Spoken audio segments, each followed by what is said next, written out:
Praise the Lord. ஆண்டவருடைய நாமத்துக்கு மகிமை உண்டாவதாக. Praise the Lord. Glory be to the name of the Lord. இந்த காலை வேளையிலேயும் மீண்டும் ஒரு முறை கர்த்தருடைய வேதத்தோடு இந்த நாளை நாம் துவக்க கர்த்தர் கொடுத்த கிருபைக்காக கர்த்தரை நான் மனப்பூர்வமாய் ஸ்தோத்திரிக்கிறேன். Today once again thank God for giving us grace to start this day with the word of God. கர்த்தர் இம்மட்டும் கிருபை தந்து ஆசீர்வதித்து தேவன் நடத்தி தேவன் காண்பித்த அவருடைய எல்லா இரக்கங்களை எண்ணி நான் தேவனை நன்றியோடு ஸ்தோத்திரிக்கிறேன். I also thank God for all the mercies that He has rendered by giving us grace, by teaching us and leading us so far. கர்த்தர் இன்றைக்கு நம்மோடு பேச ஆயத்தமாய் இருக்கிறார். The Lord is also prepared to speak with us even today. இன்றைக்கும் கர்த்தாவே என்னோடு பேசும் என்கிற ஜெபத்தோடு அவருடைய முகத்தை நோக்கி பார்ப்போம். Even today let us seek the face of the Lord with a prayer that the Lord may speak with us. Hallelujah. கண்களை ஏறெடுப்பே மான்மேரு நேராக கண்களை ஏறெடுப்பே கண்களை ஏறெடுப்பே மாமேரு நேராயன் கண்களை ஏறெடுப்பே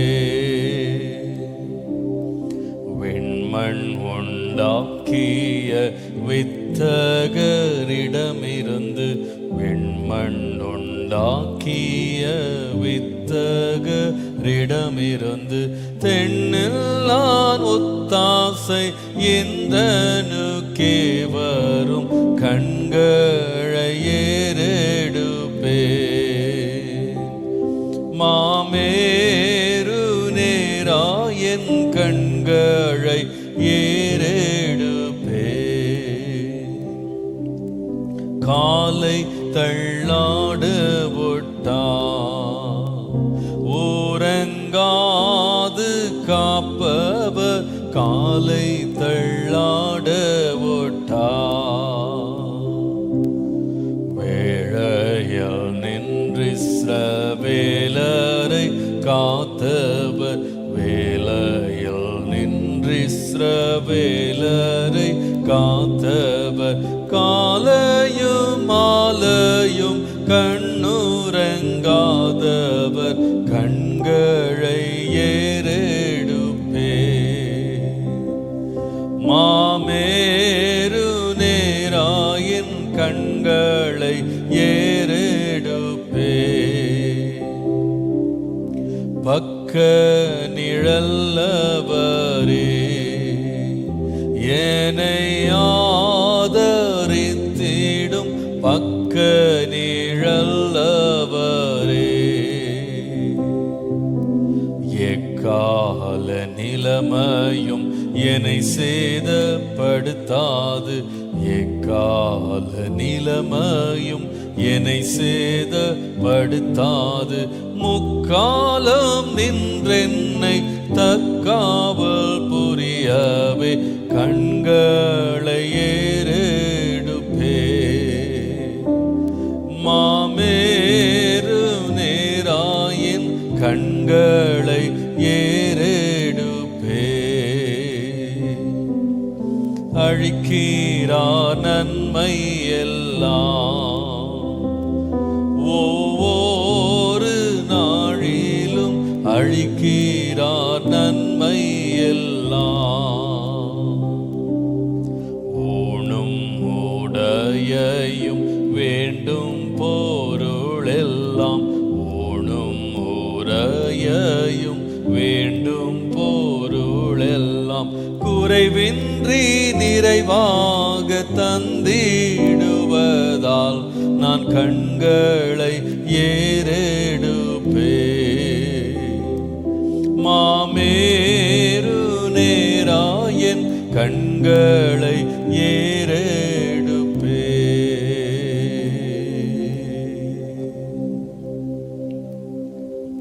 கர்த்தாவே எங்கள் கண்களை உமக்கு நேராய் நாங்கள் ஏறெடுக்கிறோம். Lord, we lift up our eyes unto you, Lord. எங்களுக்கு ஒத்தாசை அனுப்புகிறவரே, எங்களை ஓங்கிய புயத்தினால் எங்களை தாங்குகிறவரே. Lord, the one who sends us our help, the one who upholds us by your mighty hand, Lord. இரக்கத்தையும் கிருபையும் தயவா எங்களுக்கு தந்து கிருபைகளால் எங்களை அலங்கரிக்கிறவரே, உம்மை நன்றியோடு ஸ்தோத்திரிக்கிறோம். The one who gives us grace and mercies, and who, Lord, decorates us with our mercies, Lord. இந்த காலையிலே உம்முடைய வெளியேற பெற்ற வார்த்தையின் மூலமாய் நாங்கள் ஆசீர்வதிக்கப்படும்படி, போஷிக்கப்படும்படி, அறிவை அடையும்படி, ஆலோசனை பெறும்படி இந்த காலையிலே உம்முடைய பாதத்திலே வந்து காத்திருக்கிறோம். Lord, this morning we are waiting at your feet, Lord, that we might be fed and nourished by your word, by your precious word, that we might be counseled and instructed by your word, Lord. ஆண்டவரே, இன்றைக்கு எங்களுக்கு வேண்டிய ஆலோசனையை எங்களுக்கு மறுக்காமல் தாரும். Lord, give us this instruction and counsel that we require without denying it, Lord. ஆண்டவரே, எங்களுடைய மனக்கண்களை திறந்தருளும். Lord, open the eyes of our heart, Lord. நாங்கள் கேட்கிறவர்களாய் மாத்திரமல்ல, அதன்படியே கீழ்ப்படிந்து செய்கிறவர்களாய் இருக்கும்படி எங்களை தயவு செய்து உம்முடைய சித்தத்தின் மையத்திலே வைத்து வழி நடத்தும். Lord, keep us into the at the core of your will, and Lord, that we may not be only the hearers, Lord, but also doers of your word and obey accordingly. நாமம் மாத்திரம் எங்களிலே மகிமைப்படட்டும். Glorify your name in our life, Lord. இயேசுவின் நாமத்தில் பிதாவே, In Jesus' name we pray. Amen. Amen. Praise the Lord. கர்த்தர் நல்லவர், கர்த்தர் பெரியவர். Praise the Lord. God is good and God is great. இன்றைக்கும் ஆண்டவருடைய அளவற்ற கிருபையினாலே 139வது தியானத்திற்குள்ளே நாம் வருவதற்கு கர்த்தர் கொடுத்த கிருபைக்காய் கர்த்தரை ஸ்தோத்திரிக்கிறேன். Today I thank God for giving us grace to enter this 139th devotion. இந்த டிவோஷன்ஸுக்கு ஆன்லைன்லேயும் லைஃப் டிவி மூலமாகவும் கலந்து கொள்ளுகிறவங்க ஒவ்வொருவரையும் இயேசுவின் நாமத்தில் அன்போடு வாழ்த்துகிறேன். I also greet and welcome everyone who is watching these devotions through online YouTube and also through live TV. கர்த்தர் தாமே உங்கள் எல்லாரையும் ஆசீர்வதிப்பாராக. May God bless you all. இன்றைக்கும் தொடர்ந்து நாம் தியானிக்கலாம். Let us continue our devotion today. நீதிமொழிகளின் புஸ்தகம் 6ஆம் அதிகாரம் 6 முதல் 11 வசனங்களை மீண்டும் வாசிக்கலாம். Let us read once again Proverbs chapter 6 verses 6 to 11. சோம்பேறியே, நீ எறும்பினிடத்தில் போய் அதன் வழிகளை பார்த்து ஞானத்தை கற்றுக்கொள். அதற்கு பிரபுவும் தலைவனும் அதிகாரியும் இல்லாதிருந்தும் கோடை காலத்தில் தனக்கு ஆகாரத்தை சம்பாதித்து அறுப்பு காலத்தில் தனக்கு தானியத்தை சேர்த்து வைக்கும். சோம்பேறியே, நீ எவ்வளவு நேரம் படுத்திருப்பாய்? எப்பொழுது உன் உறக்கத்தை விட்டு எழுந்திருப்பாய்?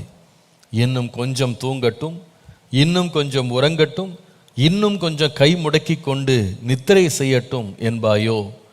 உன் தரித்திரம் வழிப்போக்கனை போலவும் உன் வறுமை ஆயுதம் அணிந்தவனை போலவும் வரும்.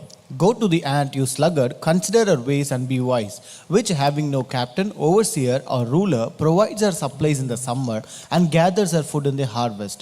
How long will you slumber, O sluggard? When will you rise from your sleep?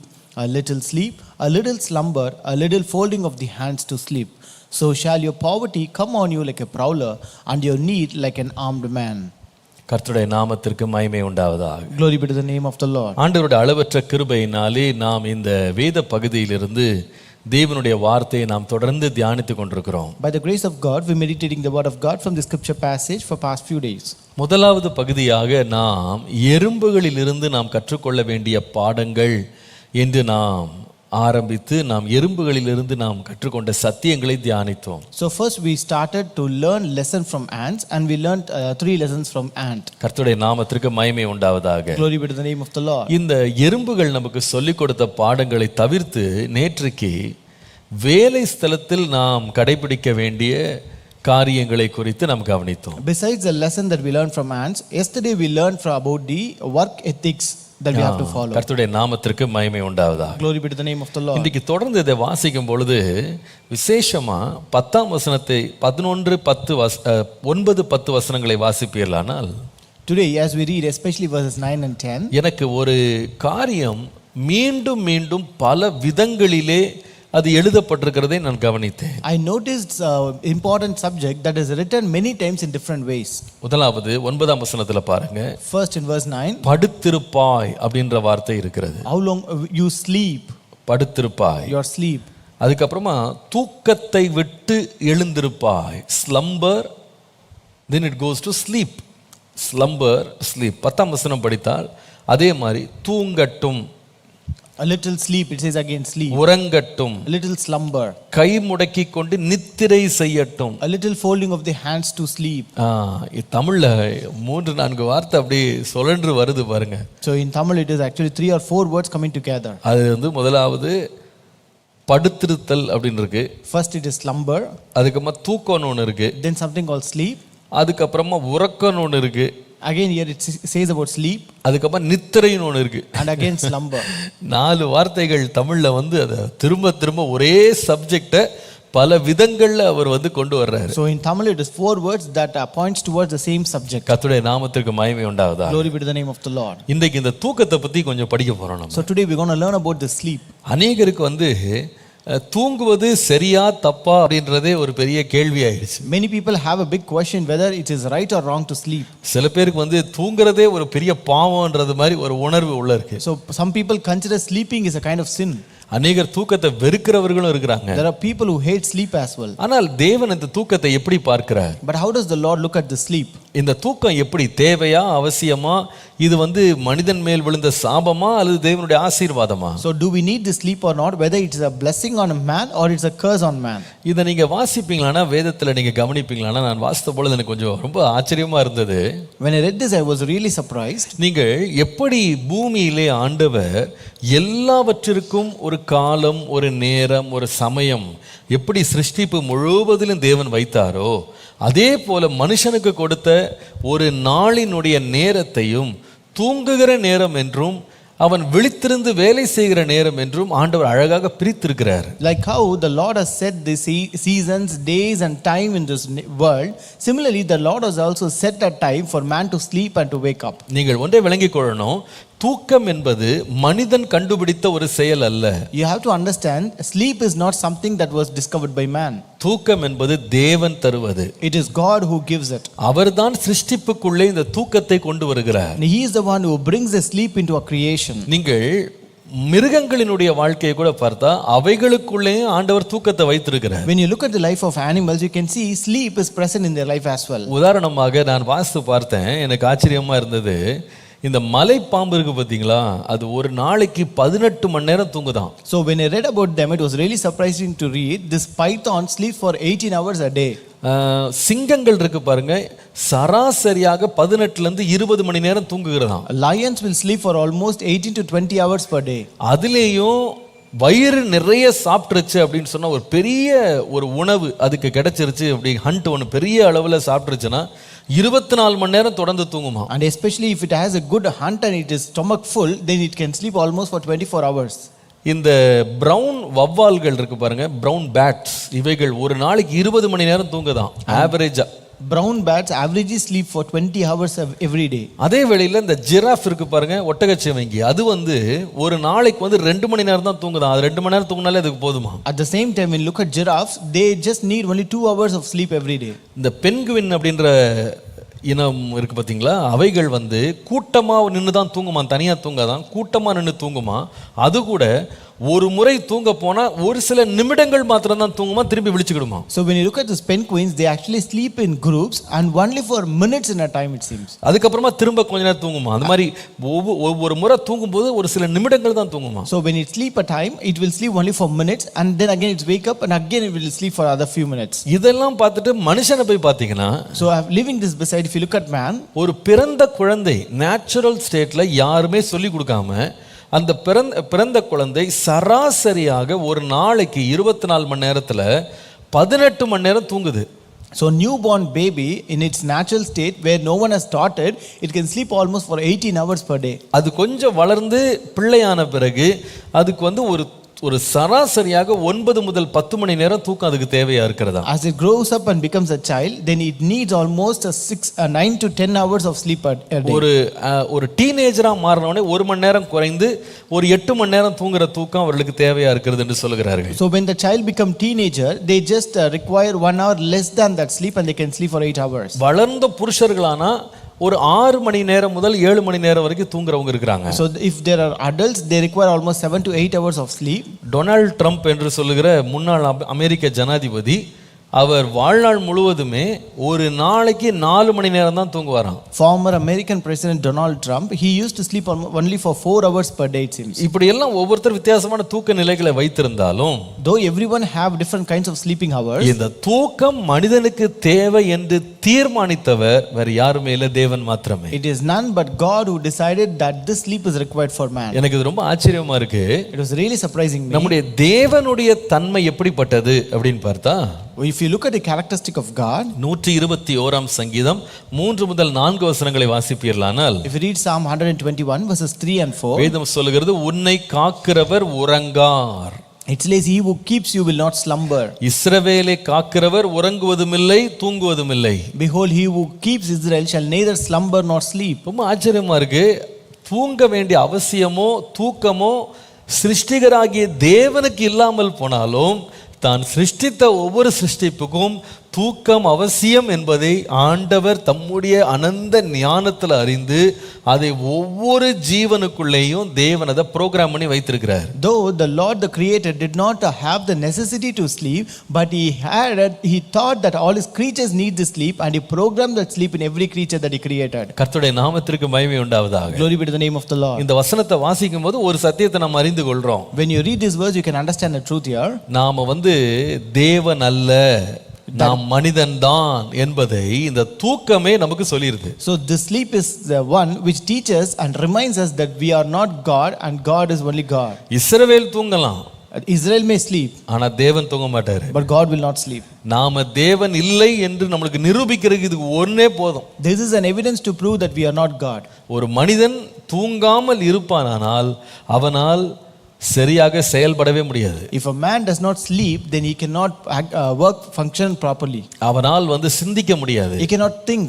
அவனுடைய வாழ்க்கை முடங்கி போன நிலைமைக்கு போய்டும். His life will be totally broken down. நான் நினைக்கிறேன் தேவன் மாத்திரம் தூங்காமல் உறங்காமல் நம்மை காக்கிறவர். But our God is the one who never sleeps nor slumbers but keeps us. அவருக்கு தூக்கமும் இல்லை, அவருக்கு தூக்கம் அவசியமும் இல்லை. He doesn't need sleep and it is not at all necessary to him. ஒரு பக்கம் பரலோக காட்சியை பார்த்தீங்கன்னா கூட அங்க கூட தூங்குறாங்களா அப்படின்னு கேட்டா இல்லன்ற மாதிரி தான் ஒரு பக்கம் தோணுது. Even when you look at the heaven, if you ask whether they sleep there or not, I think they don't sleep there. ஏனென்றா இரவும் பகலும் ஓயாமல் கர்த்தர் பரிசுத்தர் பரிசுத்தர் பரிசுத்தர் என்று தூதர்கள் எல்லாம் மாறி மாறி அவரை ஆராதித்து கொண்டே இருக்கிறார்கள். It's because the angels are worshiping the Lord all through day and night, saying, holy holy holy is the Lord of hosts. அதனால பரலோகத்துல தூங்குறாங்களா என்ன அப்படின்னு கேட்டீங்கன்னா ஒரு பக்கம் பார்த்தா அவங்க தூங்கலன்ற மாதிரி தான் தெரியுது. So when you ask whether they sleep in heaven or not, on one side we may see that they don't sleep at all. இன்னொரு பக்கம் பார்த்தீங்கன்னா on the other side, நாம மறுரூபம் அடைந்து தேவனோடு இருக்கும் பொழுது அங்கேயும் நாம புசிக்க போகிறோம்,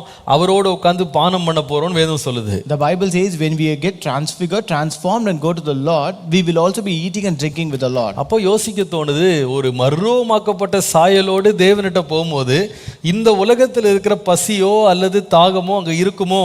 அப்போ அந்த குடிப்பும் புசிப்பும் இருக்கிறது போல தூக்கமும் ஒருவேளை சேர்ந்து இருக்குமோன்னு தெரியல. So in the transformed state in heaven, we may be drinking and eating, so therefore this sleep which is also a part of experience in the earth may also be present, that we are not sure about it. இது நமக்கு ஒரு mystery தான். மேலே போய் நம்ம பரலோகத்தில் ஆண்டவரோடு இருக்கும்போது தான் இதனுடைய ரகசியம் நமக்கு முழுவதுமா வெளியே வரும். So this is really a mystery. Only when we go and reach the Lord and stay with him, we will understand the secret behind it.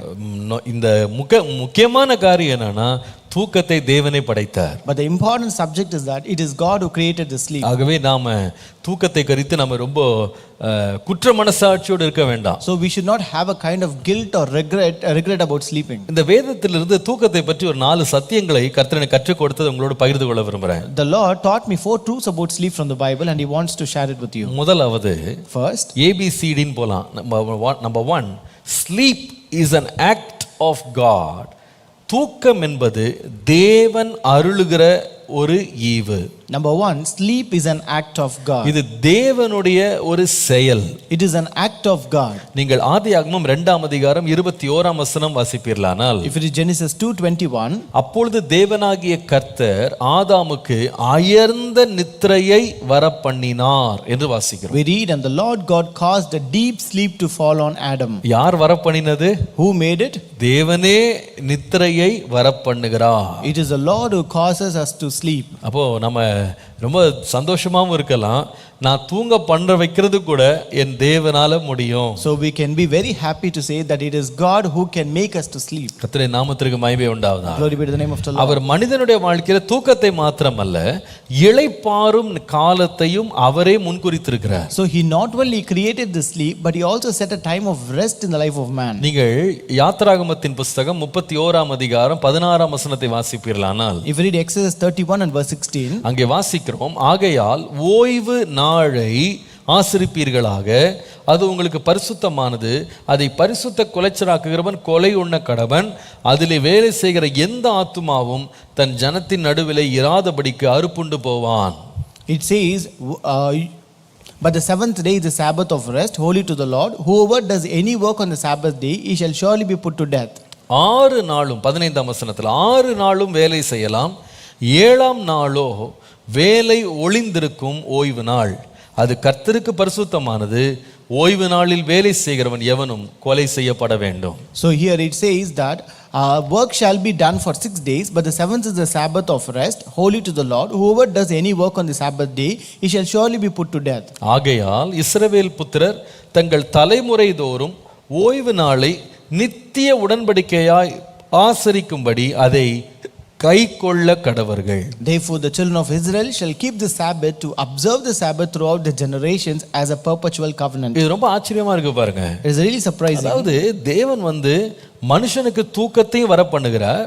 It is God who causes man to sleep. ஒரு வாரத்துல ஒரு நாள் ஆண்டவர் 7ஆம் நாள்ல மனுஷன் ஓய்ந்திருக்கும்படி இளைப்பாறும்படி ஒரு நாளையும் நியமிக்கிறார். And the Lord also sets and appoints a day, the seventh day, to be a Sabbath day to rest for man. அப்போ ஒரு மனுஷனை தூங்க பண்ணுகிறதும் இளைப்பாற பண்ணுகிறதும் தேவனுடைய செயல்ன்றதை மறந்துடாதீங்க. So don't ever forget that sleeping and resting is an act of God. தேவன் மாத்திரம் இந்த holiday அல்லது ஒரு ரெஸ்ட் டேன்னு கொடுக்கலன்னு சொன்னா நம்ம உலகமும் நம்மள என்ன பண்ணிருக்காதுன்னா நம்மள ரெஸ்ட் எடுக்க விட்டுருக்காது. 7 நாள் வேலை வாங்கியிருக்கோம்.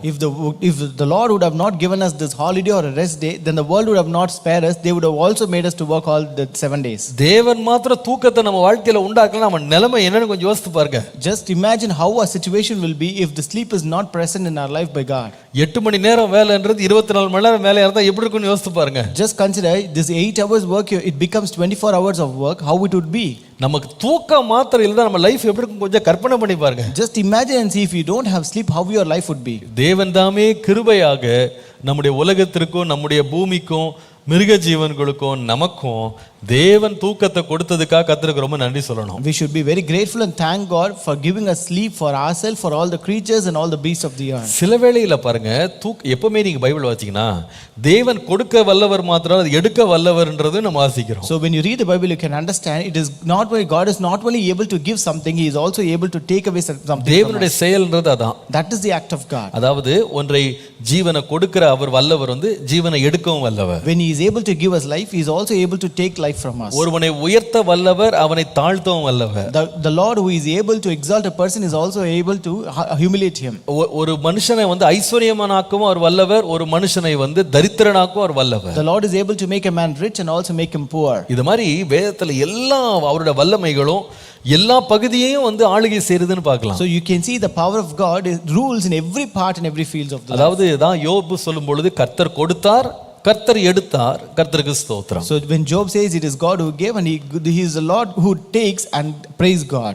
அதே போல தூக்கம் கூட கர்த்தர் கொடுக்கிறவர் மாத்திரம் இல்ல, கர்த்தர் அந்த தூக்கத்தை எடுக்கவும் வல்லவர்ன்றதை வேதத்துல வாசிக்கலாம். Similarly we can read about sleep also. The Lord is able to give us sleep, at the same time he is also able to remove sleep from us. கர்த்தருடைய நாமத்திற்கு மகிமை உண்டாவதாக. Glory be to the name of the Lord. At least ஒரு 3 instances ஆகில நான் காட்ட முடியும் எப்படி தேவன் தூக்கத்தை எடுத்தார். How good God took away sleep from man. 3 instances நான் காட்ட முடியும். I can show you at least 3 instances where God took away sleep from man. நீங்கள் எஸ்தர் 6ஆம் அதிகாரம் 1ஆம் வசனம் வாசிப்பீர்களானால், if you come to Esther chapter 6 and verse 1, அந்த ராத்திரியிலே அகாஸ்வேரு ராஜாவுக்கு நித்திரை வராதபடியினால் கால வர்த்தமானங்களை எழுதி இருக்கிற நடபடி புஸ்தகத்தை கொண்டு வர சொன்னான். அது ராஜ சமூகத்தில் வாசிக்கப்பட்டதுன்னு வாசிக்கிறோம். That night the king could not sleep, so one was commanded to bring the book of the records of the chronicles, and they were read before the king. வழக்கம் போல தூங்க ராஜாவுக்கு தூக்கம் வரல. This king used to sleep regularly, did not sleep that day. எதற்காக தூக்கம் வரல? Why he could not sleep? அன்று ராத்திரியிலே தேவன் மோர்தகாயை எல்லாருக்கும் முன்பாக மேன்மைப்படுத்த வேண்டும் என்று தேவன் தீர்மானித்திருந்தார். It's because the Lord has appointed or determined to exalt Mordecai before everyone that night. இது அவனுக்கு வரப்போகும் மிகப்பெரிய ஒரு உயர்வுக்கான ஒரு முன்னோடி அப்படின்றத கர்த்தர் அன்னைக்கு காண்பிக்க விரும்பினார். So the Lord wants to show that this is a forerunner or a precursor for a great exaltation that's going to come to him. ராஜாவின் தூக்கத்தை யாரும் கலைக்கிறதுக்கு அதிகாரம் கிடையாது. No one has the authority to disturb the sleep of the king. நம்ம வீட்ல வந்து திடீர்னு யாராவது ஃபோன் பண்ணலாம், யாராவது உள்ள வரலாம். ஆனா ராஜாக்கள்ட்டலாம் நீங்க நேரா யாரும் போய் அவருடைய தூக்கத்தை டிஸ்டர்ப் பண்ணவே முடியாது. In our houses any person can come in, any person can call us anytime, but for kings no one can come and disturb them. ஆனா அப்படிப்பட்ட ஒரு ராஜாவுக்கே ஆண்டவர் உள்ள புகுந்து அவன் தூக்கத்தை எடுத்துட்டார். But for such a kind of king the Lord interrupted and took away his sleep. நீங்கள் தானியேலின் புத்தகம் 2ஆம் அதிகாரம் 1ஆம் வசனம் வாசித்தீங்கன்னா, If you read Daniel chapter 2 and verse 1, அங்கே நேபுகாத்நேச்சார் என்னும் மிகப்பெரிய ஒரு அரசன், அவனை பற்றி வாசிக்கிறோம். அவன் ராஜ்யம் பண்ணும் பாரம் பண்ணும் 2ஆம் வருஷத்துல நேபுகாத்நேச்சார் சொப்பனங்களை கண்டான். அதனால் அவனுடைய ஆவி கலங்கி அவனுடைய நித்திரை கலைந்ததுன்னு சொல்லி பார்க்கிறோம். here we read about the great king who reigned in the second year of his reign. Nebuchadnezzar had dreams and his spirit was so troubled that his sleep left him. எப்படி? How? இவ்வளோ பெரிய ராஜாவுக்கே தூக்க கலைஞ்சிருச்சான். So as a great king he was troubled and he could not sleep. எதற்காக இவனுக்கு தூக்கம் கலைந்தது? So why he was disturbed in his sleep? பிந்தின வசனங்களை நீங்க 45ஆம் வசனத்தின் 2வது பகுதியை வாசித்தீங்கன்னா, If you read the second part of verse 45, அங்க வாசிக்கிறோம், இனிமேல் சம்பவிக்க போகிறதை மகாதேவன் ராஜாவுக்கு தெரிவித்திருக்கிறார். the great God had made known to the king what will come to pass after this. சொப்பனமானது நிச்சயம், அதன் அர்த்தம் சத்தியம் என்றான். The dream is certain and its interpretation is sure. அப்பனா இந்த சொப்பனத்தை கொடுத்தது யாரு? So who gave this dream? தேவன் கொடுத்தாருன்னு கிளியரா போட்டிருக்கு. It is very clear that God gave his dream. இந்த சொப்பனத்தின் வாயிலாக அவனுடைய தூக்கத்தையும் என்ன பண்ணிட்டாருன்னா ஆண்டவர் கலைச்சிட்டாரு. The Lord disturbed and took away his sleep through this dream. இந்த சொப்பனத்தின் வாயிலாக ஒரு பெரிய செய்தி சொல்ல விரும்பினாரு, அதுக்காக தூக்கத்தை கலைச்சிட்டாரு. The Lord want to convey a great message through this dream, therefore he disturbed him from his sleep. கர்த்தருடைய நாமத்திற்கு மகிமை உண்டாவதாக. Glory be to the name of the Lord. இந்த தூக்கம் என்பது தேவனுடைய ஒரு செய்கை, இதை மனுஷனால தடுக்க முடியாது. This sleep is an act of God and no man can hinder it. அதே வேளையில தேவனுடைய ஒத்தாசை இல்லாம தூங்கவும் முடியாது. At the same time you cannot sleep without the help of God. அதனால நம்ம தூக்கம் வர்றதுக்கும் ஜெபம் பண்ணணும், தூக்கத்துல இருந்து விழிக்கிறதுக்கும் ஆண்டவர்ட்ட ஜெபம் பண்ணணும். So therefore we should pray that we should fall asleep and also we should get awake from this sleep. நான் நினைக்கிறேன் இந்த சரீரம் வந்து தூக்கம் இல்லாமல் வாழ முடியாதுன்னு சொல்லி தேவன் தீர்மானித்து விட்டதனால அந்த நியதியை யாருமே மாற்ற முடியாது. Since the Lord has determined that this body cannot function without sleep, no one can change that principle. நீங்கள் அப்போஸ்தலர் நடபடிகள் 20ஆம் அதிகாரம் 9ஆம் வசனத்தை வாசித்தால், If you read Acts chapter 20 and verse 9, அங்கே பவுல் வந்து இரவு முழுவதும் பிரசங்கம் பண்ணிட்டு இருக்கிறாரு. here Paul was preaching all through the night. அப்ப ஐத்திகு என்று சொல்லுகிற ஒரு வாலிபன் ஜன்னல்ல உட்கார்ந்து பவுல் நெடுநேரம் பிரசங்கம் பண்ணி கொண்டிருக்கையில் மிகுந்த தூக்கம் அடைந்து நித்திரை மயக்கத்தினால் சாய்ந்து 3ஆம் மெத்தையிலிருந்து கீழே விழுந்து மரித்தவனாய் எடுக்கப்பட்டான் போட்டிருக்கு. We read, and in a window sat a certain young man named Aeticus who was sinking into a deep sleep. He was overcome by sleep, and as Paul continued speaking, he fell down from the 3rd story and was taken up dead. ரொம்ப ஆச்சரியமா இருக்கு. Really surprising. ரொம்ப நெடுநேரம் பேசி அம்மா விழுந்துட்டானா மேல இருந்து. So he was sleeping for a very long time and he fell down from the 3rd story. அர்த்தம் என்னன்னா அவனாலே அந்த தூக்கத்தை கட்டுப்படுத்தவே முடியல. It means that he was not able to control his sleep. ஆனா அந்த நேரம் தூங்க நேரம் அப்படின்னா அது வந்து கட்டுப்பாடை இழந்து போயிடுது. So when it is sleeping time, it goes beyond our control. ஏனென்றால் தேவனே அதை ப்ரோக்ராம் பண்ணி வைத்திருக்கிறார். Because the Lord has programmed us in such a way. அது பாருங்க, தூக்கம் என்பது தேவன் நியமித்ததுன்னு சொல்றதுக்கு இன்னொரு முக்கியமான காரணம் என்னன்னு கேட்டா, So what is another reason to say that sleep is an act of God? நீங்கள் வேதத்துல அடிக்கடி சில வசனங்களை வாசிக்கும் போது அதுல காலையில கர்த்தரை நோக்கி கூப்பிடுவது, தொழுது கொள்ளுவது, தேடுவது என்பதை குறித்து எழுதி இருக்கிறது. So when you read in the Bible, you can see many verses that says you have to seek the Lord, seek the face of God, look unto the Lord and call out to the Lord in the morning. சங்கீதம் 5:3 பாருங்க. Psalm 5:3, கர்த்தாவே காலையில் என் சத்தத்தை கேட்டருளுவீர், காலையிலே உமக்கு நேரே வந்து ஆயத்தமாகி காத்திருப்பேன். My voice you shall hear in the morning, O Lord. In the morning I will direct it to you and I will look up. அப்படின்னா அர்த்தம் என்ன?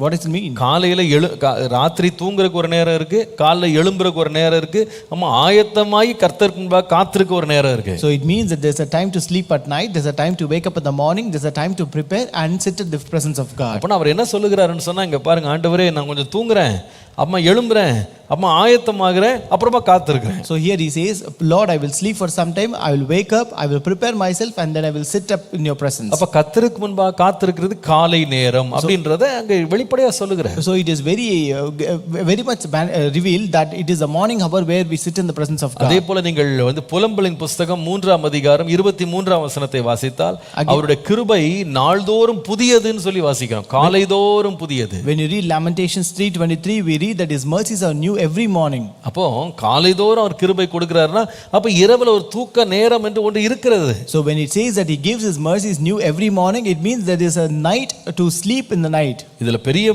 மகிழ்ச்சி என்னன்னு கேட்டா, so what is great joy here? இயேசு மனிதனாக இந்த உலகத்திலே அவதரித்த போது, when Jesus came in the form of a human being into this world, இந்த உலகத்தில் அவர் மனிதனாக எப்படி அவருக்கு தாகம் பசி இருந்ததோ அதே போல தூக்கமும் அவருடைய வாழ்க்கையில் ஒரு பங்காக இருந்தது என்பது வேதத்தில் எழுதப்பட்ட சத்தியம். and it is a written truth in the Bible that how he had hunger and thirst like man, he also had sleep in his life. Mark எழுதின சுவிசேஷம் 1ஆம் அதிகாரம் 35ஆம் வசனத்தை பாருங்க. Mark chapter 1 and verse 35. இயேசு அதிகாலையில் இருட்டோடே எழுந்து புறப்பட்டு வனாந்தரமான ஒரு இடத்திற்கு போய் அங்கே ஜெபம் பண்ணினார். Now in the morning, having risen a long while before daylight, he went out and departed to a solitary place, and there he prayed. அப்போ அதிகாலையில எழுந்தார், புறப்பட்டார், ஜெபம் பண்ணினார்னா அர்த்தம் என்னன்னா எதுல இருந்து எழும்பினார்னா தூக்கத்துல இருந்து எழும்பினார். So when it says he rose up early morning, it means that he rose up from sleep. இயேசு சொல்லும்போது சொன்னாரு, நரிகளுக்கு குழிகள் உண்டு, ஆகாயத்து பறவைகளுக்கு கூடுகள் உண்டு, மனுஷகுமாரனுக்கு தலை சாய்க்க இடம் இல்லைன்னு தான் சொன்னாரு. So when Jesus he told fox have holes and birds have nests, but the son of man have no place to rest. To lay his head ன்னு சொல்வார். அதாவது எனக்கு தூக்கம் வரலன்னு சொல்லல, தூங்குறதுக்கு ஒரு இடம் இல்லைன்னாரு, அதான் சொன்னார். He did not say I did not feel sleep, but he said I did not have a place to sleep. நீங்கள் லூக்கா எழுதின சுவிசேஷம் 8ஆம் அதிகாரம் 22 லிருந்து 24 வாசிப்பீர்களானால், if you read Luke chapter 8 verses 22 to 24, அங்கே சீஷரோடு கூட படகுல ஏறி கடலின் அக்கறைக்கு போவோம் வாருங்கள் என்று சொல்லி எல்லாரும் புறப்பட்டு போறாங்க. So here Jesus got into his boat with his disciples and he said, let us cross over to the other side of the lake. 23ஆம் வசனத்துல ரொம்ப தெளிவாக எழுதப்பட்டிருக்கிறது. It is very clearly written in verse 23. படகு ஓடுகையில் அவர் நித்திரையாயிருந்தார். As they sailed, he fell asleep. 24ஆம் வசனத்துல in verse 24, அவர்கள் அவரிடத்தில் வந்து ஐயரே ஐயரே மடிந்து போகிறோம் என்று அவரை எழுப்பினார்கள். and it says, and they came to him and awoke him saying, master, master, we are perishing. அப்பனா நம்முடைய இயேசு கூட ஒரு மனிதனாக இந்த உலகத்துல வாழ்ந்த பொழுது அவர் எப்படி மனிதன் இயல்பாக தூங்குகிறானோ அந்த தூக்கத்தின் அனுபவத்துல இயேசுவும் போனார். So it means when Jesus lived in this world, like how a man have a natural tendency to sleep, Jesus also experienced that sleep in this world. ஆகவே நீங்க ஒன்றை விளங்கிக் கொள்ளணும், இன்றைய காலையில் முதலாவது சத்தியம், தூக்கம் என்பது தேவன் உடைய செயல். So you have to understand the first truth about sleep. Sleep is an act of God. நாம தூங்குகிறது ஒரு பெரிய சாபக்கேடு நீங்க நினைச்சிட கூடாது. You should never think that sleeping is a curse. இல்ல, no, இது தேவனே உண்டாக்கினது. it is something created by God. இயேசு மனிதனாக இருந்த காலத்திலே அவர் தூங்கினார். when Jesus was human in this world, he also slept in this world. இரண்டாவது ஒரு சத்தியம் இருக்கு, there's a second truth. எழுதி கொள்ளுங்க. தூக்கம் என்பது தேவன் மனிதனுக்கு தரும் ஆசீர்வாதம். Sleeping is a blessing from God. Sleep is not only an act of God, it is also a blessing from God. தேவன் மனிதனுக்கு தரும் ஒரு ஆசீர்வாதம். Sleep is a blessing from God. நீதிமொழிகள் 3ஆம் அதிகாரம் 24ஆம் வசனத்தை வாசித்து பாருங்க. Proverbs 3:24, நீ படுக்கும்போது பயப்படாதிருப்பாய், நீ படுத்துக் கொள்ளும்போது உன் நித்திரை இன்பமாயிருக்கும். when you lie down you will not be afraid, yes you will lie down and your sleep will be sweet. அப்போ தூக்கத்திலேயே ஆசீர்வதிக்கிற ஒரு தேவன் இருக்கிறாரு. So it means that we have a God who blesses even in our sleep. எப்படி ஆசீர்வதிக்கிறாரா? how he will bless? நீ படுத்துக் கொள்ளும்போது உன் நித்திரை இன்பமாயிருக்கும்னு போட்டிருக்கு. it says when you lie down your sleep will be sweet. ஏதோ ஒன்று நான் ஒரு பிசிக்கலா ஒன்று தூங்குறேன், படுக்கிறேன், எழும்புறேன் அப்படின்னு இல்லாம, it's not that just physically you just lie down, sleep and get up. நான் சொல்லுவேன், தூக்கம் என்பதை தேவன் எப்படி மாற்றுகிறார்னா இன்பமாக மாற்ற வல்லவர். Our God can make our sleep as a pleasant and sweet experience. எப்படி நம்ம முழித்திருக்கும் போது அதை ஏதாவது பார்த்து நம்ம எப்படி சந்தோஷப்படுறோமோ அதே மாதிரி தூங்குறதையும் ஒரு சந்தோஷமாக மாற்ற தேவன் வல்லவர். like how when we are awake we see, look at things and rejoice, the Lord will also make our sleep to be a rejoicing one. நீங்கள் லேவியராகமம் 26ஆம் அதிகாரம் 6ஆம் வசனம் வாசிப்பீர்களானால், if you we read Leviticus 26 and verse 6. தேசத்தில் சமாதானம் கட்டளையிடுவேன், தத்தளிக்க பண்ணுவார் இல்லாமல் படுத்துக் கொள்வீர்கள் என்று பார்க்கிறோம். It says, I will give peace in the land, and you shall lie down, and none will make you afraid. கர்த்தருடைய நாமத்திற்கு மகிமை உண்டாவதாக. Glory be to the name of the Lord. நம்முடைய தேவன் எவ்வளவு அருமையானவர். How good is our God? முழித்திருக்கும் போது கூட நம்மளுக்கு சமாதானம் மாத்திரம் இல்ல, தூங்கும் போது ஒரு சமாதானத்தை தர்றார். It is not only the peace that He gives when we are awake, but He gives us peace even in our sleep. நீங்க அதுக்காக ஜெபம் பண்ணணும். You have to pray for that. சில பேர் தூங்குறேன்னு சொல்லுவாங்க, ஆனா அதுலயும் சமாதானம் இருக்காது. But some people say they will sleep, but there is no peace in their ஒரு sleep. நிம்மதியான தூக்கம் இருக்காது. They will not have a peaceful sleep. ஒரு இன்பமான தூக்கம் இருக்காது. They will not have a sweet sleep. தூங்கியே ஒரு கலக்கத்துல தான் எழும்புவாங்க. They will sleep with a great trouble. அப்படி இருக்க கூடாது. That's not கர்த்தர் நம்முடைய தூக்கத்தை இன்பமாக்குகிறவர். கர்த்தர் நம்முடைய தூக்கத்தை தேவன் தத்தளிப்பு இல்லாமல் சமாதானத்தோடு தூங்க பண்ணுகிறவர். The Lord will give us sweet sleep, and He will also make us to lie down, and we will not be afraid. இன்னும் ஆச்சரியமானது என்னன்னு கேட்டா, இந்த தூக்கத்துல கர்த்தர் கொடுக்கிற ஆசீர்வாதத்துல ஒரு ஆசீர்வாதம் என்னன்னா, இந்த தூங்குற வேளையிலேயே தேவன் சொப்பனங்களால் தரிசனங்களால் தூக்கத்தை தேவன் அலங்கரிக்கிறவரா இருக்கிறாரு. What is the one more blessing which the Lord gives in our sleep is that the Lord gives blessings to people by speaking to the people while they sleep through dreams and visions. ரொம்ப ஆச்சரியமா இருக்குது. It is really surprising. அநேக சம்பவங்கள் பைபிள்ல இருக்கு. There are many incidents in the Bible. நீங்கள் ஆதியாகமம் 20ஆம் அதிகாரம் 3ஆம் வசனம் வாசிப்பீர்களானால், if you read Genesis 20 verse 3, அபிமெலேக்கை பற்றி வேதம் சொல்லும் பொழுது, தேவன் இரவிலே அபிமெலேக்குக்கு சொப்பனத்தில் தோன்றி, நீ அழைப்பித்த ஸ்திரீ நிமித்தம் நீ செத்தாய், அவள் ஒருவனுடைய மனைவியாய் இருக்கிறாளே என்று சொன்னார். So but God came to Abimelech in a dream by night and said to him, indeed you are a dead man because of the woman who have taken, for she is a man's wife. அவன் படுத்து தூங்கிக் கொண்டிருந்தாலும்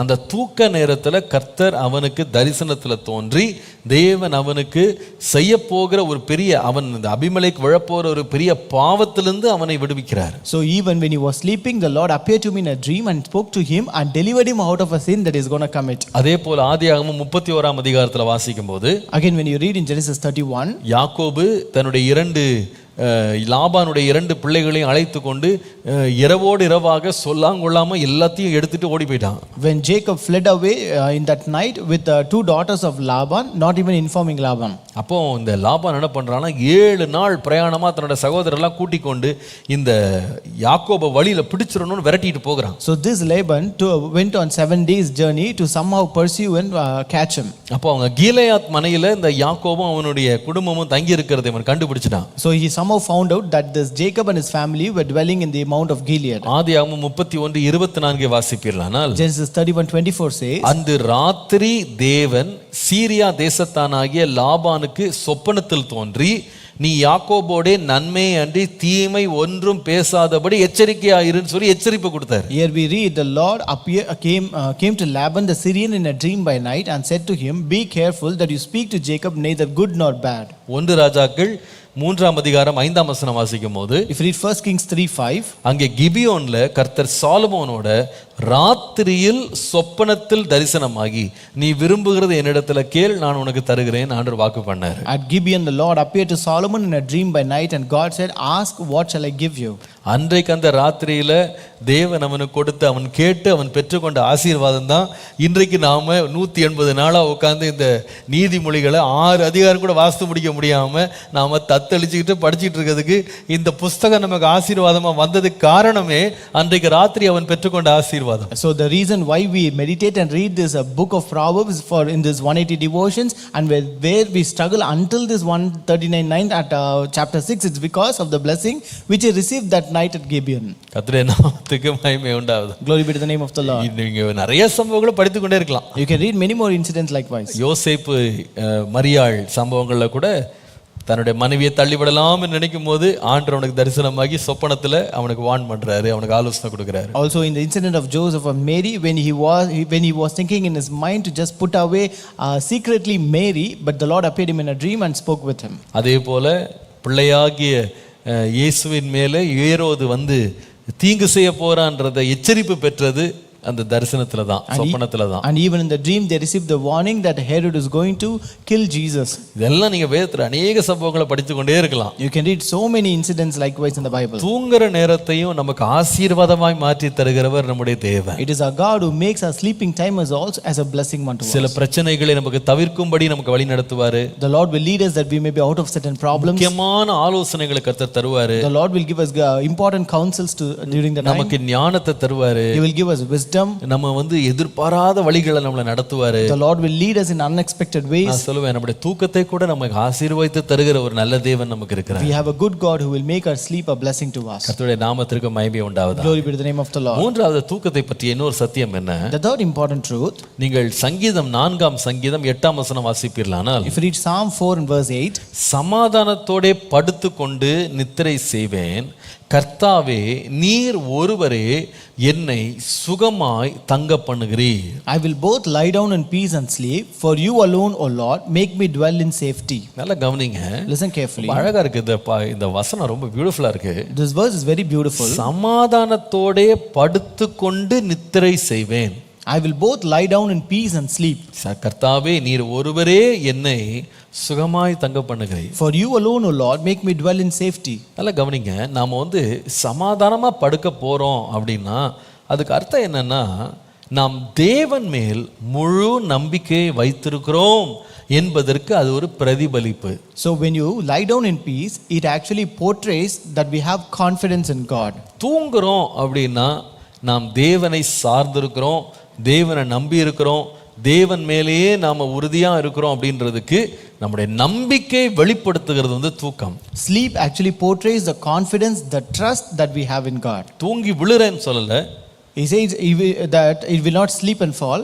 நான் சொல்லுவேன், நான் படுத்துக்கொண்டு நித்திரை செய்றேன். He says I will lie down in peace and sleep. ஏன் படுத்துக்கொண்டு நித்திரை செய்றேன்னா, why do I lie down and sleep? என்னை சுற்றி எத்தனையோ தேவைகள், பிரச்சனைகள், எனக்கு சவால்கள் இருந்தாலும் கர்த்தர் என்னை ஆதரிப்பார், கர்த்தர் என்னை தாங்குவார், கர்த்தர் என்னை பாதுகாப்பார், கர்த்தர் காரியங்களை பார்த்து கொள்ளுவார் அப்படின்னு விசுவாசிக்கிறேன். So it's because though I'm surrounded by so many challenges, troubles, problems, but I still have the confidence and trust that the Lord will support me, the Lord will help me, the Lord will take care of it. ஒரு தேவனுடைய மனுஷன் படுக்க போகிறான் அப்படின்னா அர்த்தம் என்னன்னா, நாளைய தினத்தின் பிரச்சனைகளை கர்த்தர் பார்த்து கொள்ளுவார். So when a man of God goes to sleep, it means that the problems of tomorrow will be taken care of by God. நான் சொல்லுவேன், நம்ம தொடர்ந்து தூக்கம் இல்லாம நம்மளை குழப்பிட்டு இருக்கிறோம் அப்படின்னா அது நம்ம தேவனை முழுவதுமாய் சார்ந்து கொள்ளவில்லை என்பதற்கான அர்த்தம். So if you say that you are not able to sleep properly, if you have a disturbed sleep, you are confused in a sleep, it means that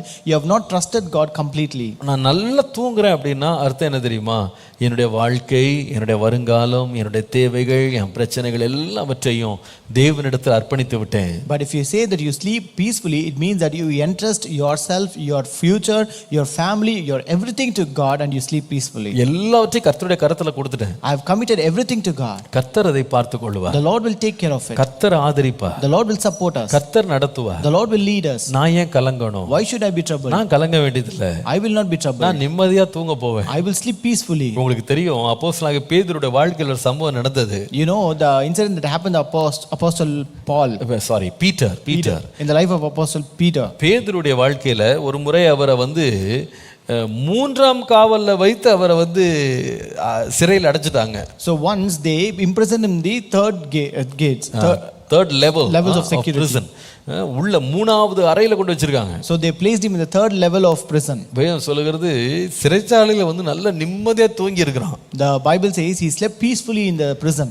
அந்த தேவதூதன் உள்ள வர்றாரு, பேதுருவை எழுப்புறாரு, அவனுடைய அறையை கட்டிக்கொள்ள சொல்றாரு, காலில் செருப்பு போட சொல்றாரு, ஒவ்வொரு காவலா கடந்து வெளியே வர சொல்றாரு. அவனுக்கு ஒண்ணுமே தெரியலையா, அந்த தூக்க மயக்கத்திலே வெளியே வந்திருக்கான். So he was sleeping, the angel of the Lord came in, he opened the doors, he woke him up, he asked him to girdle his loins and he brought him out of the 3 gates and he brought him to the street. Until then he could not realize that. எனக்கு யோசித்து பார்த்தேன், நல்ல அடி வாங்கிட்டு கூட நாளைக்கு என்ன நடக்கும்ன்ற கவலை எல்லாம் கிடையாது, நல்லா படுத்து தூங்கியிருக்கான். Even after receiving so much of beatings, he was not worried and afraid about tomorrow. He was sleeping peacefully. கர்த்தருக்கு என்ன அர்ப்பணிச்சிட்டேன், I have committed myself to God. தேவனை பின்பற்றி ஊழியம் செய்றேன், I follow God and do my ministry. என்ன வந்தா என்ன பாப்போம், No matter what may come, let me do. தேவன் அனுமதிக்காம ஒண்ணு நடக்காது. Nothing will happen without the permission of God. ஆனால் நிம்மதியா சிறைச்சாலையில படுத்து நல்லா தூங்கியிருக்கான். So therefore he was sleeping peacefully in prison as well. அவன் பயந்து நடுங்கிட்டு விழிச்சிட்டு உட்கார்ந்து இல்ல, He was not awake, fearing and trembling all the way. நல்லா நிம்மதியா தூங்கினான். He was sleeping peacefully. கர்த்தர் என்னை ஆதரிப்பா, The Lord will support me. கர்த்தர் என்னை பாதுகாப்பா, The Lord will protect me. கர்த்தர் என்னை விடுவிப்பா. The Lord will deliver me. நான் நினைக்கிறேன் அதனாலதான் 127 சங்கீதம் 2-3 வசனத்தை வாசிக்கும் போது, That's why if you read Psalm 127 verses 2 and 3,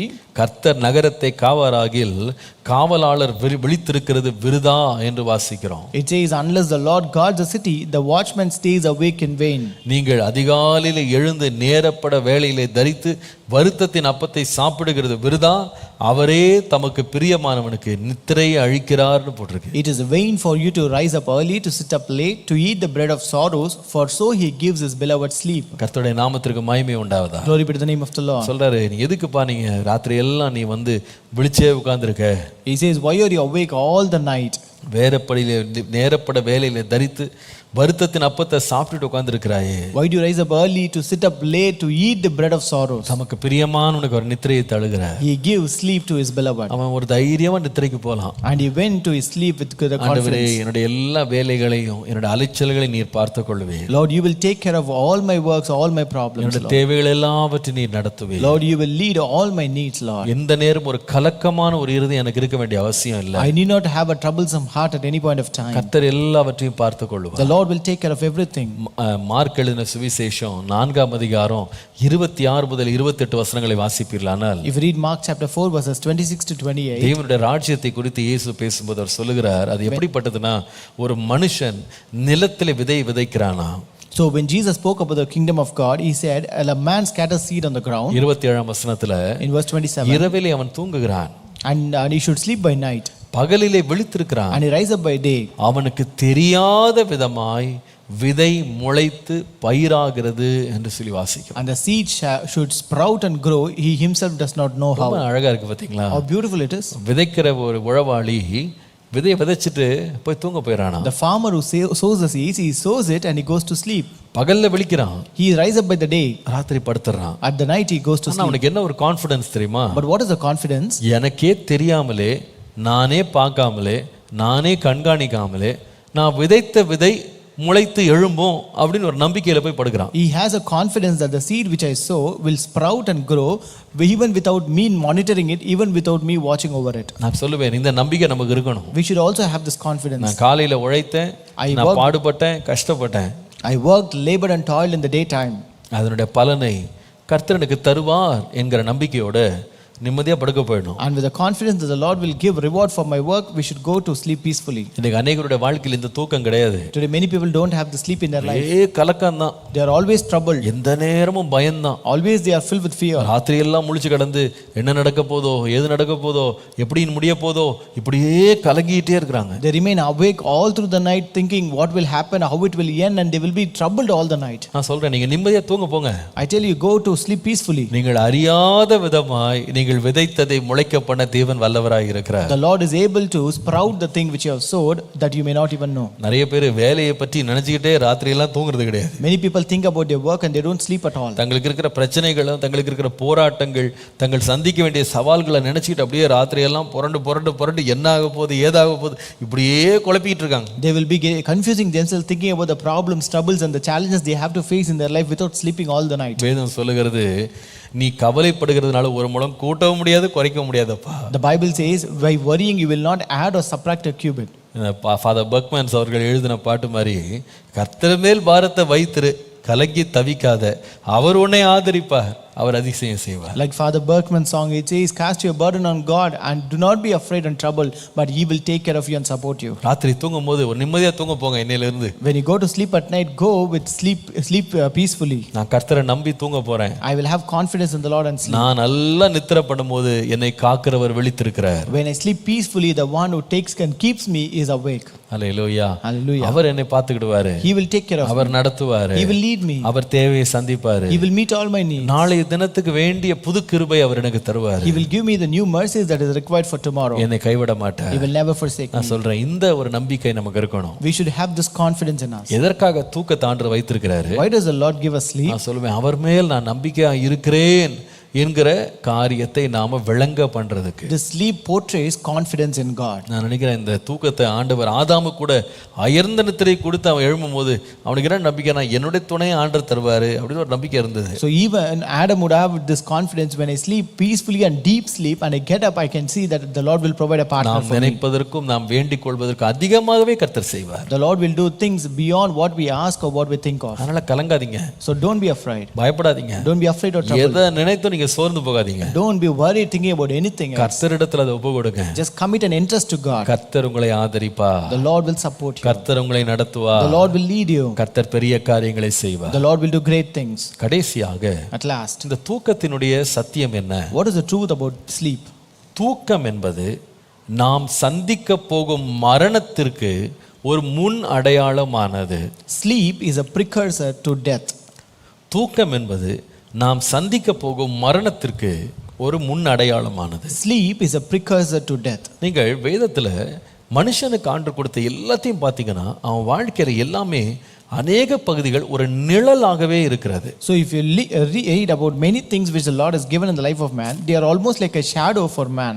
மனுஷனுடைய வாழ்க்கை ஒரு நிழல். என்ன வாழ்க்கைன்னா இங்க இருக்கிற அனித்தியம் ஒரு நித்திய வாழ்க்கைக்கு ஒரு முன்னோடியாக இருக்கிறது. So here the shadow that is present in this life, it is a precursor of things that is present in the eternity.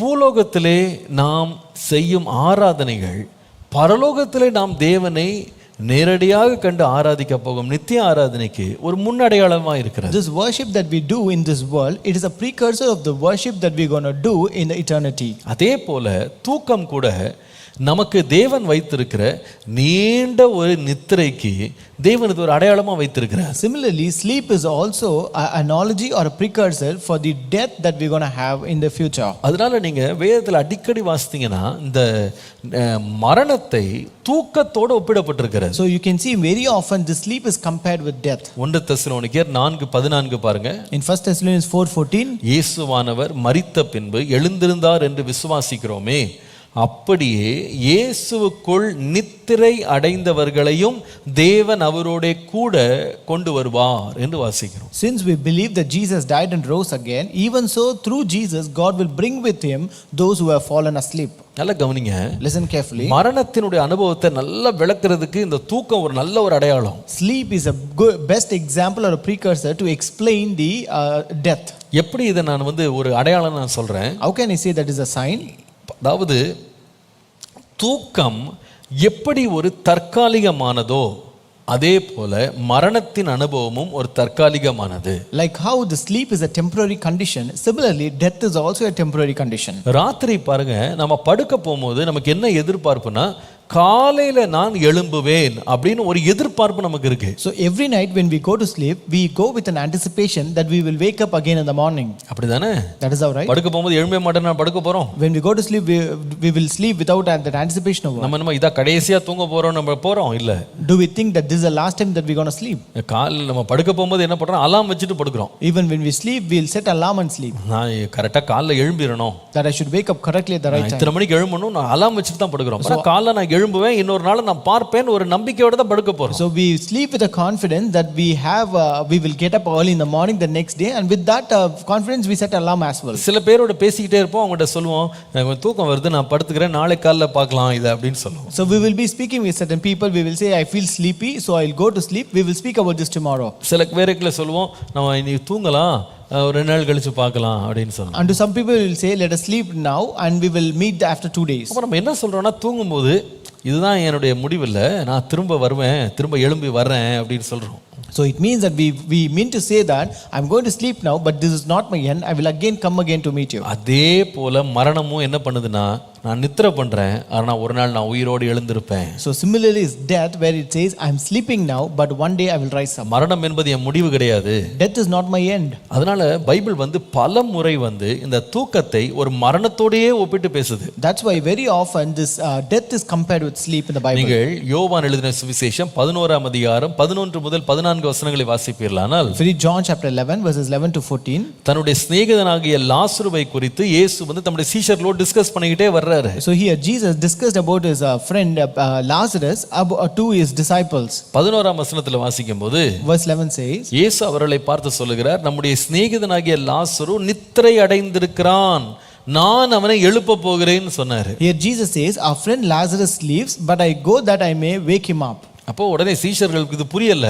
So here disciples did not understand. அவங்க என்ன சொல்றாங்கன்னா, ஒரு நித்திரை அடைந்திருந்தான்னா அவன் சுகமாயிடுவான்னு சொல்றாங்க. They said, if he sleeps he will get well. ஆனால் வேதம் சொல்லுகிறது, இயேசு அவனுடைய நாம நினைக்கிற ஒரு சில மணி நேர தூக்கத்தை பற்றி பேசாம அவருடைய மரணத்தை குறித்து அப்படி சொன்னார்.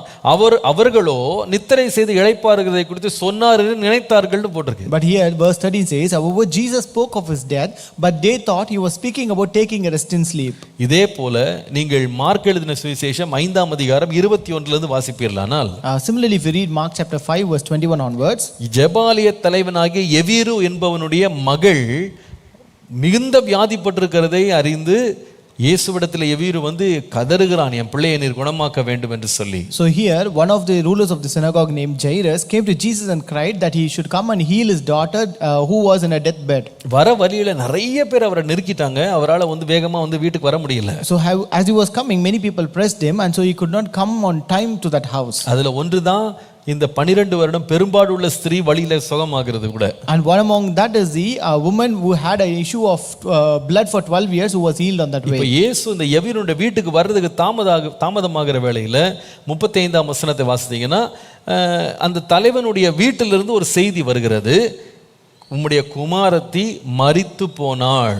So as Jesus was delaying to reach his home, there came a message from that house which you can read in Mark 5:35 that your daughter has died. ஆனா இயேசு இந்த செய்தியை கேட்டபோது நிக்கவே இல்லை, தொடர்ந்து வீட்டுக்கு வர்றாரு. But Jesus did not stop when he heard this message. He was continuing to come to that house. 39ஆம் வசனத்துக்கு வருவீர்களானா, if you come to verse 39, இயேசு அந்த வீட்டுக்கு அங்கே சந்தடியையும் மிகவும் அழுது புலம்புறவளையும் கண்டு உள்ளே பிரவேசித்து சொல்லுகிறாரு, நீங்கள் சந்தடி பண்ணி அழுகிறது என்ன, பிள்ளை மரிக்கவில்லை, நித்திரையாய் இருக்கிறாள் என்று சொன்னார். So when Jesus came there, he looked at the people who were weeping there and he said, why are you making a commotion and weeping? The child is not dead but sleeping. கர்த்தருடைய நாமத்திற்கு மகிமை உண்டாவதாக. Glory be to the name of the Lord. நீங்கள் 1 தெசலோனிக்கேயர் 4ஆம் அதிகாரம் 15 முதல் 17 வசனங்களை வாசிப்பீர்களானால், if you read 1 Thessalonians chapter 4 verses 15 to 17, அங்கே பவுல் மரணத்தை விசுவாசிகளுக்கு ஒரு நித்திரையாக அவர் படம் எடுத்து காட்டுறார். here Paul picturizes this death as a sleep to the believers. கர்த்தருடைய வருகை மட்டும் உயிரோடு இருக்கும் நாம் நித்திரை அடைந்தவர்களுக்கு முந்திக் கொள்வதில்லை. We who are alive and remain until the coming of the Lord will by no means precede those who are asleep. இந்த கிறிஸ்துவுக்குள் நித்திரை அடைந்தவர்கள்ன்றது யாரு? So who are those who died or who sleep in the Christ? அதுல 16ஆம் வசனத்துல வாசிக்கும்போது verse 16 says, தேவ எக்காலத்தோடு வானத்திலிருந்து இறங்கி வரப்போகிற இயேசு அப்பொழுது கிறிஸ்துவுக்குள் மரித்தவர்கள் முதலாவது எழுந்திருப்பார்கள்னு போட்டிருக்கு. For the Lord himself will descend from heaven with a shout, with the voice of the archangel and with the trumpet of God, and the dead in Christ will rise first. கர்த்தருடைய நாமத்துக்கு மகிமை உண்டாவதாக. Glory be to the name of the Lord. நல்லா கவனிக்கணும் நீங்க. Listen carefully. இந்த மரணம்ன்றது என்னன்னு சொன்னா, what is this death? ஒரு மனுஷன் மரிக்கும்போது அவன் கர்த்தரோடு இருக்கிறான் என்று வேதம் நமக்கு தெளிவா சொல்கிறது. The Bible very clearly says if a man dies then he is with the Lord. Pavul அத சொல்றாரு. Paul says that இந்த தேகத்தை விட்டு நான் பிரிந்து கர்த்தரோடு இருப்பதே நான் வாஞ்சிக்கிறேன். So I want to leave this mortal body and want to be with the Lord. அப்போ நான் மரிக்கும்போது இயேசுவினுடைய பிரசன்னத்துக்குள்ள நான் போயிடுறேன். So when I die I enter the presence of God. ஆனால் என்னோட சரீரம் இருக்கு பாருங்க, அது நித்திரைக்கு போகிறது. But this body which remains, it goes to sleep. அது தன்னுடைய எல்லா இளைப்பை களைப்பை எல்லாம் விட்டுட்டு தன்னுடைய பிரயாசத்தை விட்டு ஓய்ந்திருக்கும்படி போகிறது. It leaves all its labor, all its sleep and goes for sleep. ஆனா கர்த்தர் ஒரு நாள் என்ன பண்ண போறாருன்னா, இந்த ஓய்ந்திருக்கிற இந்த இளைப்பாறுகிற இந்த சரீரத்தை தேவன் ஒரு நாள் உயிரோடு எழுப்ப போறாராம். One day the Lord will again rise up this body which is sleeping. அதை தம்முடைய சமூகத்துல கொண்டு வந்து ஒரு மறுரூபமாக்கப்பட்ட சாயலோடு தேவனோடு எந்தெந்த இருக்கும்படி கர்த்தர் நம்ம எழுப்ப போகிறார். That the Lord will rise up that he may transform us and bring us into his eternity to be forever. எப்படி இந்த தூக்கம் ஒரு அனித்தியமானதோ நம்முடைய வாழ்க்கையும் ஏன் நம்முடைய மரணம் கூட அனித்தியமானதுதான். Like how the sleep is temporary or not eternal, similarly our death is also temporary and it's not eternal. எப்படி நாம் ஒரு புது நாளுக்குள்ள நாம தூக்கத்திலிருந்து எழும்பி பிரவேசிக்க போறோமோ, Like how after a sleep we will enter into a new day.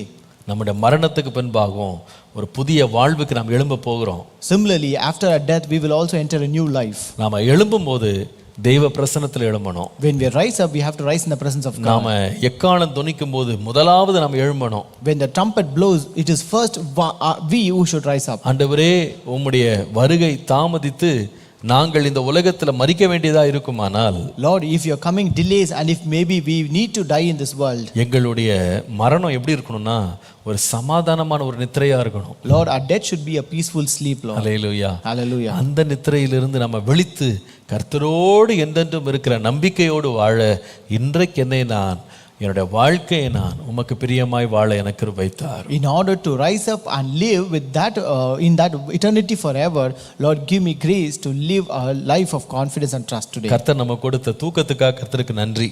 Lord, we should thank God for the sleep that the Lord has given us. கர்த்தர் தூக்கத்திலே நமக்கு கொடுக்கிற ஆசீர்வாதங்களுக்காய் நன்றி. We should thank God for the blessing that the Lord gives us in our sleep. நாம் தூங்கும்போது கூட தேவன் மேல் நம்பிக்கையாய் இருக்கும்படி தேவன் நமக்கு கொடுத்த விசுவாசத்துக்காக நன்றி. And we should thank God for the confidence and the trust which the Lord has given even in our sleep. மரணமாகிய நீண்ட தூக்கம் நமக்கு வர்றதுக்கு முன்னால தூக்கத்தினுடைய அனுபவங்களை நமக்கு கொடுத்து மரித்த பின்பு நம்ம கர்த்தரோடு உயிரோடு எழுந்திருப்போம் என்ற நம்பிக்கையை கொடுத்ததுக்காய் தேவனுக்கு நன்றி. So we should also thank God for these sleep which the Lord has given us a precursor to death and which the Lord has given us a confidence that we will again rise up in the eternity. கர்த்தர் இந்த தூக்கத்தின் மூலமாய் நமக்கு வைத்திருக்கிற நன்மைகளை அனுபவிக்க கர்த்தர் கிருபை தருவாராக. May the Lord give us grace to experience the goodness which the Lord has kept through the sleep. இந்த சப்ஜெக்ட்ல இன்னொரு காரியத்தை நாளைக்கு உங்களோட பேசணும்னு விரும்புகிறேன். So I want to again deal on one more thing in this subject tomorrow. Pastor, இந்த தூக்கத்தை பத்தி ரொம்ப நல்லா பேசுனீங்க.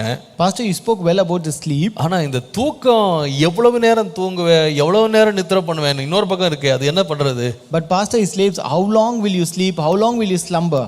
அப்ப இந்த தூக்கத்தை எப்படி கையாள்றது? So how to handle the sleep? இதை குறித்து கர்த்தருக்கு சித்தமானால் நாளைக்கு உங்களோட பேசுகிறேன். If God willing, I will speak about this tomorrow. கர்த்தர் தொடர்ந்து நம்மோடு இடைபடுவாராக. May God continue to minister to us. தூக்கத்தை நமக்கு இன்பமாய் மாற்றி தருவாராக. May the Lord make the sleep a sweet one to us. ஜெபம் பண்ணுவோம். Let us pray. இரக்கமுள்ள நல்ல பிதாவே, இந்த காலை வேளைக்காய் நன்றி. Our merciful God, thank you for this morning hour. எங்களுக்கு இன்றைக்கு வெளிப்படுத்தி கொடுத்த சத்தியங்களுக்காக நன்றி. Lord, thank you for the truth that you have revealed today, Lord. ஆண்டவரே, இன்றைக்கு எங்கள் தூக்கம் உம்முடைய கரத்திலிருந்து உம்மால் நியமிக்கப்பட்டது என்பதை நாங்கள் அறிந்து கொண்டிருக்கிறோம். Lord, today we have learned that this sleep is being appointed and determined by you and by your hands, Lord. இந்த தூக்கம் எங்களுக்கு ஒரு ஆசீர்வாதமானதாக நீர் மாற்ற வல்லவர் என்று அறிந்திருக்கிறோம். Lord, we have also learned that you can make the sleep a blessing to us, Lord. ஆண்டவரே, எங்களுடைய தூக்கத்திலேயும் நாங்கள் உண்மையில் நம்பிக்கையா இருக்க முடியும் என்பதை நாங்கள் இன்று கவனித்தோம். Lord, we also heard that we can have this confidence in even our sleep, Lord. இயேசுவே, எங்கள் தூக்கத்தை நீர் ஆசீர்வதியும். Lord, you bless our sleep, Lord. நாங்கள் நம்பிக்கையோடு உறங்க பண்ணும். Lord, we make us to sleep with confidence. ஆண்டவரே, தூக்கம் இல்லாமல் கலங்கி கொண்டிருக்கிறவர்களுக்கு ஒவ்வொரு நாளும் சமாதானமான படுத்துக்கொண்டு நித்திரை செய்கிற ஒரு சமாதானத்தை தாரும். Lord, give peaceful sleep and peace to those who are being troubled without sleep for every day. நித்திரை கொடுக்கிற தேவன் The Lord who gives பிள்ளைகளுக்கு அவருடைய உழைப்பின் பலனை நித்திரையிலே தேவன் அவர்களுக்கு சமாதானத்தை தந்து ஆசீர்வதியும். The Lord who gives us sleep, Lord, may the Lord reward by giving the sleep in the night for the people who work, Lord. உம்முடைய நாமத்தை மகிமைப்படுத்தும். Glorify your name, Lord. இயேசுவின் நாமத்தில் பிதாவே. In Jesus' name we pray. Amen. Amen.